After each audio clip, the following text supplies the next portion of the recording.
Hello. This video is brought to you by Derek Padula, who is kind enough to furnish copies of Dragon Ball Culture Volumes 1 and 2 for the purposes of this review. Make sure to check out his site, thedaoofdragonball.com, for insightful Dragon Ball articles and interviews, as well as the means to order his books. Now, I have a hard time praising myself, but since I'm just quoting other people, I guess it's okay. But a lot of the positive comments I receive on my Dragon Ball dissection series consist of people saying I tend to present a much more intellectual look at Dragon Ball than most, and that flatters me quite a bit. You're obviously free to form your own opinion, but assuming you agree with that, and assuming that's an element of my show that keeps you coming back here, then I think you'll really enjoy the Dragon Ball Culture series of books by Derek Padula. Dragon Ball Dissection primarily looks at the series from a narrative standpoint and analyzes it from that perspective, with smatterings of history and culture mixed in for context. Dragon Ball Culture, as its name implies, is all about the culture. Where does Dragon Ball come from? What makes it tick? What are the elements, in-jokes, mythology, religion, and pop culture American fans are missing, even with the most accurate of subtitles? That's what Dragon Ball Culture is about, and it's fascinating. Volume 1 details the man himself, Toriyama Akira, who he is and what inspired him to create Dragon Ball. Volume 2 covers the first arc of the series in painstaking detail, chapter by chapter, sometimes line by line, to uncover and understand the stories behind Dragon Ball. Derek has done years of research to write these books.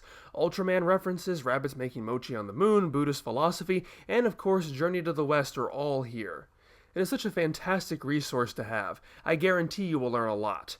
You'll not only get all your deepest Dragon Ball questions answered, but more often than that, you'll get answers to questions you never thought to ask. It is worth noting that while these are written in a fairly accessible way, they are not light reading. These are very dense. And your enjoyment of the books is largely going to depend on whether hearing that caused you to drool in anticipation or tremble with anxiety. If you come to Dragon Ball solely to see guys beat the crap out of each other, there might not be a lot here for you. But if you have even the slightest curiosity into Asian culture, then these will be fun eye-openers. If the thought of having all of your Dragon Ball terms presented as straight romanizations, Buluma, Taranksu, Udon, drives you crazy, this might cause issues. Personally, I agree with the rationale behind it. This is about presenting facts, so anglicizing the names in any way could be seen as putting an interpretation on it. This avoids that, but it might take some getting used to. If these books have any problems at all, it's that they really could have used some editing and proofreading. While it's certainly not a mess by any means, there are enough minor grammatical mistakes to be noticeable. Personally, I found it to be too casually written for a scholarly type of work. It frequently talks directly to the reader. After a while, though, it grew on me and became part of the charm. At times, they very much read like a Japanese press release with lines that sound like, "You will read Son Goku's adventures and draw strength from them yourself." Things like that will most likely either elicit a warm, familiar smile or eye-rolling, depending on your personal taste. But stylistic choices and some lack of polishing aside, Dragon Ball Culture is an amazing resource. And I don't think I could speak more highly of it than to say how much I wish I had had these two books at my disposal when I was making my own Hunt for the Dragon Balls videos. If I could turn back time. But don't just take my word for it. Derek was also kind enough to let me pick his brain for a little while. Hi, this is Lance, MistareFusion here. I have with me a very special guest today. This is Derek Padula, who is a wonderful, amazing Dragon Ball author. He's written several books, including Dragon Ball Culture Volume 1 and 2, which is what we're going to be talking about today. And he was kind enough to donate copies of both of those books for me. So, hi Derek, how you doing today? Hey Lance, hey everybody. Thanks for having me. Yeah, of course. Great to have you. Thanks for coming on the show. So, tell us a little bit about yourself. Who is the man? Who is the Derek behind the book? Well, I'm the only professional Dragon Ball scholar in the world. I've made it my job to write about Dragon Ball, the anime, the manga, the fandom, the professionals behind the series that we know and love. And I gave up other careers to do this. I used to be a website developer. I had stock options at a startup in LA and all of these other great things that people strive for. And it wasn't satisfying. It was an okay job, but I really wanted to write about Dragon Ball for a living, and now that's what I do. So I sacrificed that, and I focused all of my efforts on my writing and my publishing. And now I have 8 Dragon Ball books out there in the world. Dragon Ball Z, it's over 9,000. The first book to talk about the it's over 9,000 phenomenon. I've got Dragon Ball Culture volumes 1 through 5, and then 6 and 7 are coming later. And Dragon Soul, 30 Years of Dragon Ball Fandom, which is all about the fans. It's got 81 stories from fans across the world, plus 27 stories from people like Christopher Sabat and Sean Shell, who actually voiced the characters that we love so much. Wow, that's really amazing how much you've been able to dedicate to Dragon Ball. So how did you get into Dragon Ball in the first place? It all started when I was 14. I saw Dragon Ball Z on Toonami. You know, it was the first season, the first run that they kept looping over and over again. And when I saw those, I just fell in love with it right away, and I was hooked. I watched it I watched every episode whenever it was on, including when they started doing the midnight run and then the Saturday morning. And one time I was watching it after school with a friend of mine named Brian, and Brian said, "Hey Derek, why don't we live this?" And I'm like, "What are you talking about? Live it?" He said, "Yeah, well, they've got this place in in our town called Chan's Kung Fu, and they offer free lessons. Why don't we go take a free lesson?" And I'm like, "Kung Fu, that doesn't really sound like my kind of thing, you know." And I was hesitant to do it, but he's like, "Ah, don't worry, my mom will drive us. You don't have to do anything." So I'm like, "All right, fine." So he dragged me along, and I went, and I just fell in love with it, and I felt like I was, Corinne, like I was like doing the horse stance and I was powering up and all these things. And I felt like I was really living DBZ. So that got me into a whole slew of East Asian culture. I started studying Buddhism, Taoism, Tai Chi. I learned how to meditate, do Qigong. And then I actually made East Asian studies my major, learned Chinese language and Japanese, studied abroad in Beijing, trained with the Shaolin monks and a Tai Chi sword master. And it just changed my whole life. And what was happening was I was watching Dragon Ball still. Like I was still obsessed with it. I've been obsessed with it my whole life since that moment. And I was watching the show, and I was studying these cultures and these histories and philosophies, and I was seeing parallels between what I was reading or hearing about in class from my professors and what was in the show. Like you've got the afterlife, you've got Enmadayo, he's judging people, he's sentencing them to heaven or hell. And they've got all these Buddhist concepts that nobody has ever explained before. I would go online and I would look for answers for them, and all I would find is that Dragon Ball is based on Journey to the West. And that's it. That's all you would find. And it's like, well, that doesn't explain anything, you know? So unless you want to read all of Journey to the West and figure it all out on your own, which is a tall order because it's over 2,000 pages long, you're not going to see all these connections. But I was seeing them, and so I decided, okay, you know what? I'm going to start writing these things down and sharing them with people. And that's when I created a website, and I started, the content just kept getting bigger and bigger, and I realized I had a book on my hands. And then from there, it became 7 books, and now I've got over 20 books I want to write. And it's just this huge beast that's taken over my life, and I'm happy about that because I love Dragon Ball. But it's a massive project. I'm just grateful that there are people out there who are eager to read it and enjoy it so much.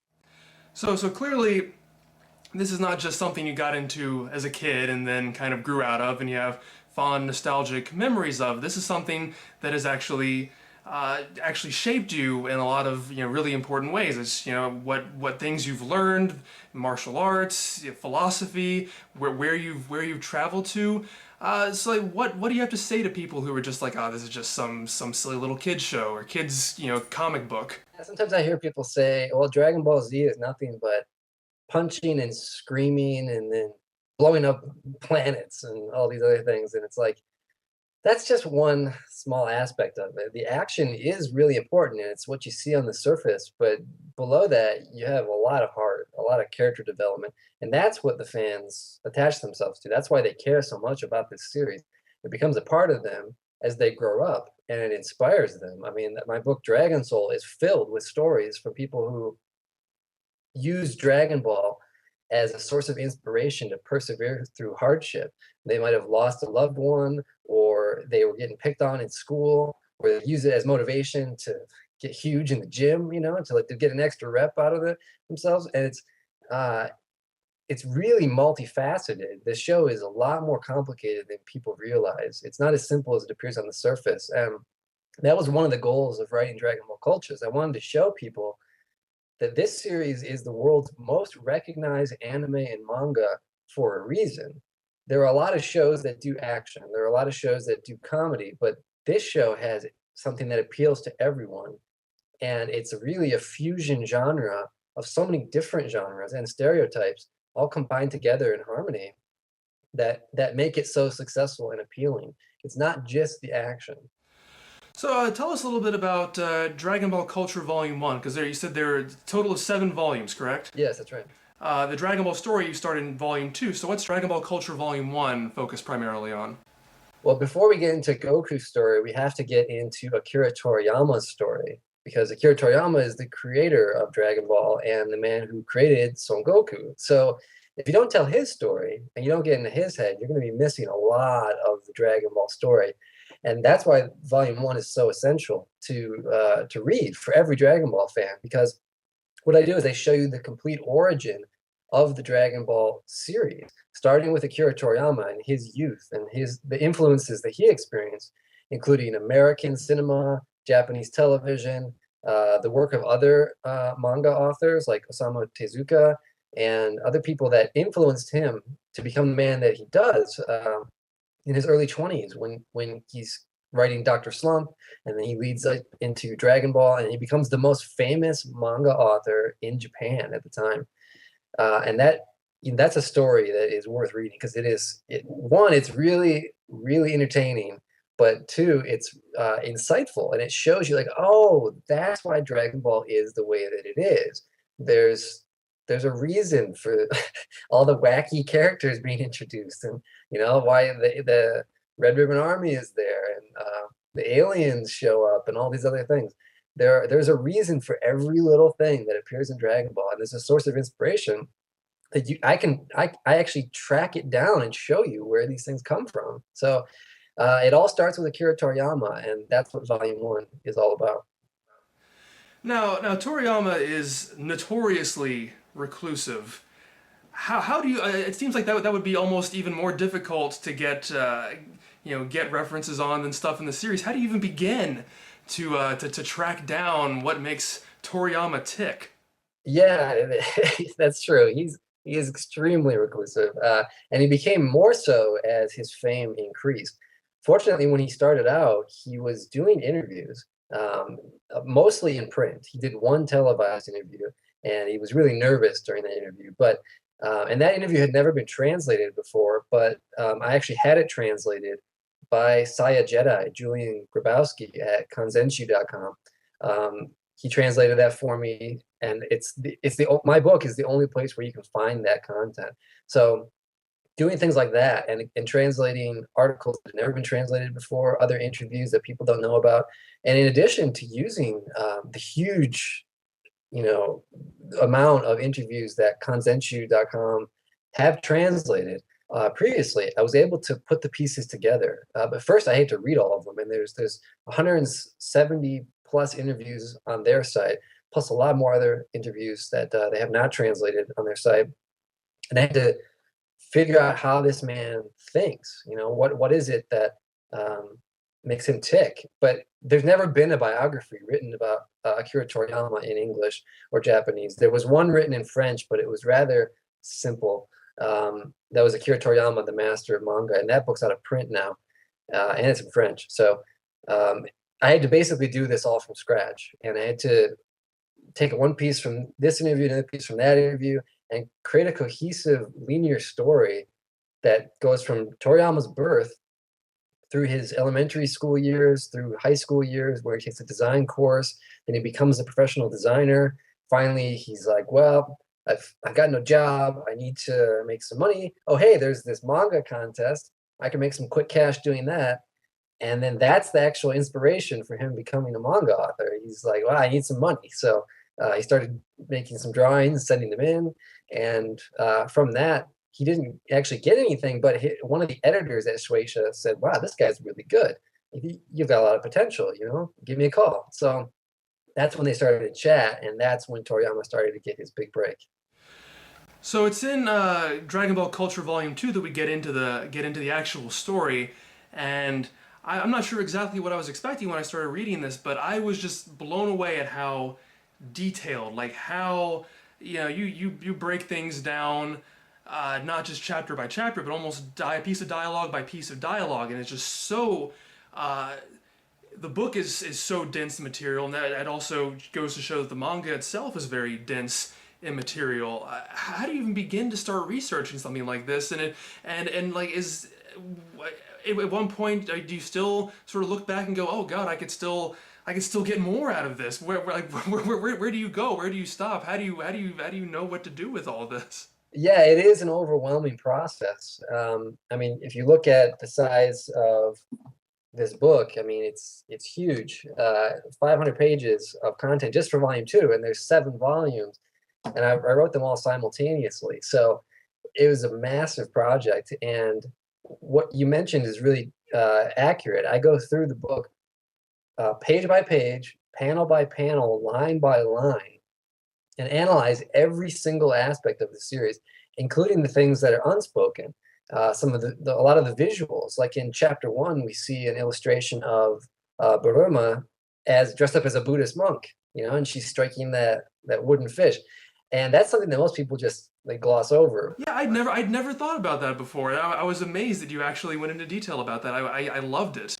Yeah, so that's one of the cool things about the book is it shows you things that you either never noticed before or you might have noticed but didn't know much about. And there's a lot of culture behind those little tiny details that Toriyama includes in his series. And the real purpose of Toriyama showing Roma dressed like that is that he's making an allusion back to the Tang monk from Journey to the West, the Buddhist monk.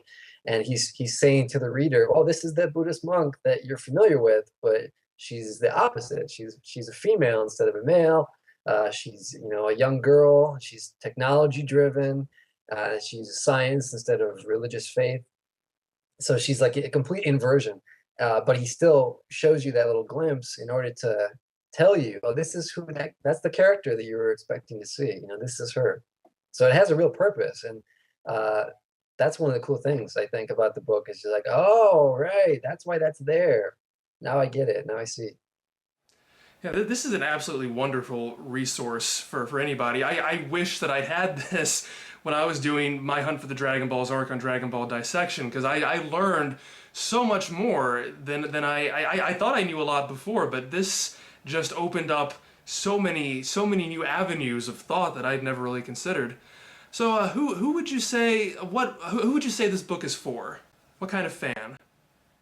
This book is for intellectual fans who want to get more out of the series than they ever thought was possible. And it's for the hardcore fans who think they know it all, but are going to be really surprised when they read it because you could have spent, the last 15 years obsessed with this series, and you're going to learn something new on every page.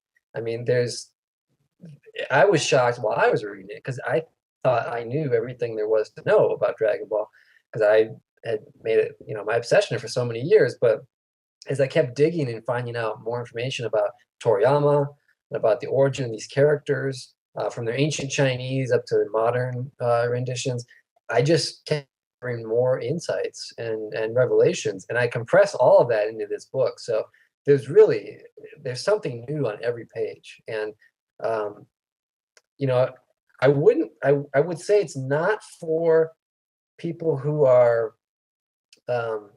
just getting into anime or manga, but it is for people who want to.